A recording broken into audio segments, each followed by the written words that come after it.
In this video, we're going to analyze the third movement of the third Beethoven Sonata, which was published as Opus 2, number 3. So these first three piano sonatas were dedicated to Haydn.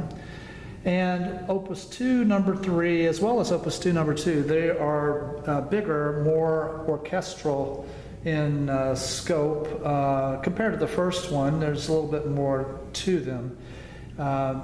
And so this Scherzo movement has a tempo of allegro, and it's usually played pretty quickly. So it's a pretty, brisk feeling of one beat per measure, really. And this Scherzo, which is in C major, is contrasted then with the trio section, which is in the key of A minor. And you can see that in the Scherzo section itself that it is a polyphonic texture. And so you have the presentation of this little subject, then a second voice enters, while the original voice gives you a counterpoint against it. And then you have a third voice entering, so it's kind of a little fugal type, quasi-fugal beginning. And then it leads to a half cadence on G major, and it's full. You have three voices in the right hand against the bass line, and real clearly cadences on G major. So this polyphonic texture then is going to be contrasted with the trio section, which is basically a chord progression. The left hand through the entire trio section is going to be in octaves and is slower moving against the right hand, which then is very fast triplet arpeggiation of one chord per beat, until you get to the cadence point where you have then a faster harmonic rhythm of one chord per quarter note leading into the cadence chord. So at any rate, this is clearly homophonic and forms that sense of contrast of texture, and then the C major versus A minor for the key, and then this is all new thematic material, so that all follows what you expect to find. One other thing that you'll see at the end of this movement is that there is no double bars and repeats around parts 2 and 3 in the trio section. So you have the double bars and repeats around part 1, but what we're going to find is that it has a written out repeat. So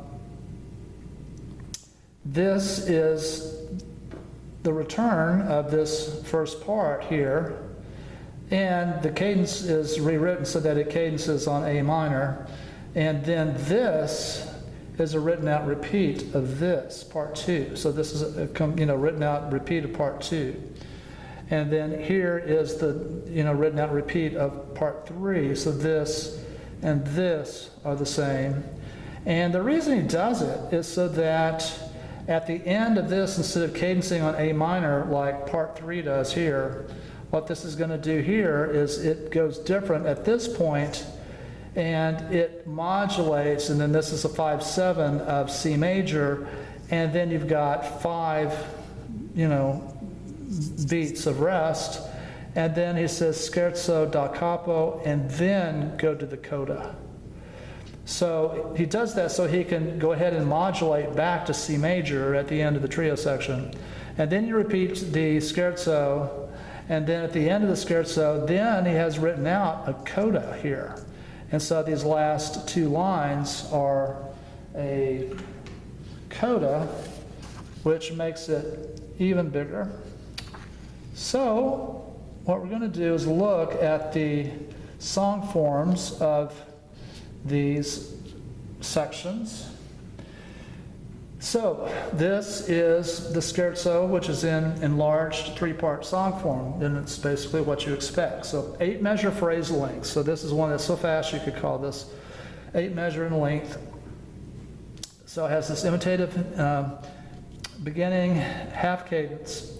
Now the motive is passed to the left hand, and so the left hand begins, and then the right hand comes in on top, and then the left hand continues this descending pattern. And it's going to lead to a cadence on G major, but this whole passage through here is setting up the key of G minor. So that's one thing that Beethoven does to give a little contrast, is having that unexpected shift. And he's going to continue doing that. What's going to happen in part 2 is that it's going to cadence, half cadence here on the key of C minor. And so that ends on that G, the dominant pitch of the key of C minor. And then you have a retransition that begins, that takes you back then to the return of the opening material, then which would signify part 3. All right, so 2 phrases here. Basically, all the material is parallel, so you call that a parallel period, with 2 phrases, each 8 measures long. This has an 8 measure long phrase as well. But what he does here is he gives you the first semiphrase, the first 4 measures, 1, 2, 3, 4, and then he switches the hands so that now we're going to have this material here in the left hand. And so it's basically just picking it up from the end of this semiphrase there, and he's going to then present that against this, which you had heard in the left hand there. So you've got a little imitation going on there with those measures. And he then continues to sequence that and gives you an extra 4 measures. So you basically got an 8 measure idea and then a 12 measure idea.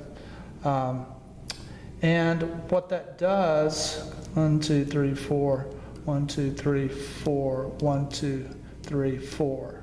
So yeah, this is a 12 measure part 2, and so it would just be a single phrase because of the 8 measure phrase length. But you've got that disillusion idea of sequencing the end material. At any rate, at this half cadence here in C minor, then he gives you that same motive, and now it's all chromatic, and you've got this jumping, skipping hand position. So it goes from this lower register to this higher register, back to the lower register to the higher register, and it kind of feels like it's going back and forth between the modes. So whereas this ended in C minor, this still feels like C minor, half cadence there. So there's C minor, and it's really part of that F sharp 7/7/5 harmony. And then this goes, kind of inflects, with the G natural. It kind of feels like it's going back and forth between the modes here. Then it's back to A flat. And so he has here 1, 2, 3, 4, 5, 6, 7, 8. There's your 8 measure phrase.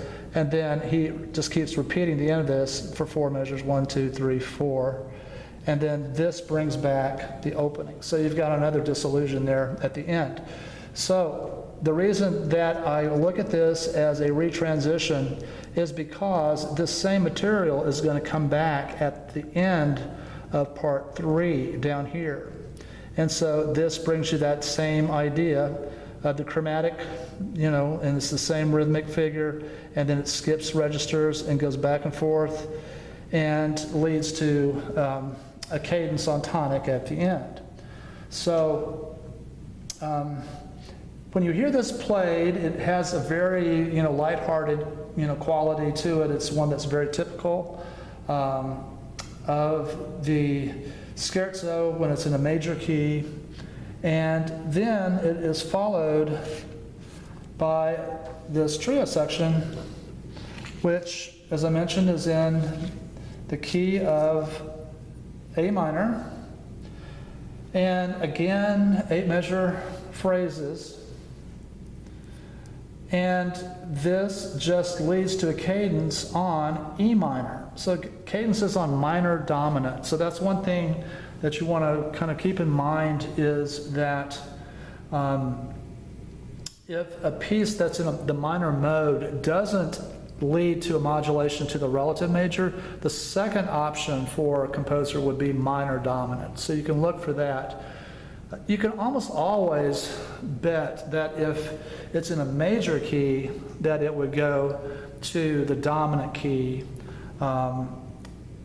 In minuet and trios and scherzo trios, sometimes it just doesn't even modulate at all, it just stays in the tonic key. But when it's in minor, this is not that unusual for it to go to the minor dominant, to E minor. So this is going to continue the same texture through the whole trio section. This shifts then to C major, and the semiphrase cadence is on D minor. And then this sequences up a step, so this is a step higher. And it has a half cadence on E major, and so that is the 5 then of A minor. And so this is part 3. So this is returning this material up an octave. So it's an octave higher. And now instead of cadencing on E minor, it's an authentic cadence in tonic A minor. So the thing that was a little bit unusual, instead of having double bars and repeats here, and then repeating all of that, and then having da capo, he writes this out. So these 8 measures are written out here. So there's your cadence on E major. And then this is that return of part 3, which cadenced on tonic.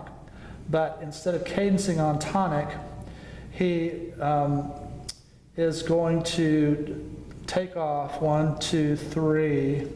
So this is the same. But once we get to here, this is what's different right here. And then this leads on to these harmonies, with this being a 5/7 all the way down to the bottom of the keyboard. And that then prepares the repeat of the scherzo. You'll hear it played without taking repeats, of course. And then it leads straight to the coda. And it's working with that auxiliary material that you heard at the retransition, this, which also came back as the codetta. And so he's just working with that in the bass. So you hear it on this dominant level, and then on tonic. And that's how the movement ends.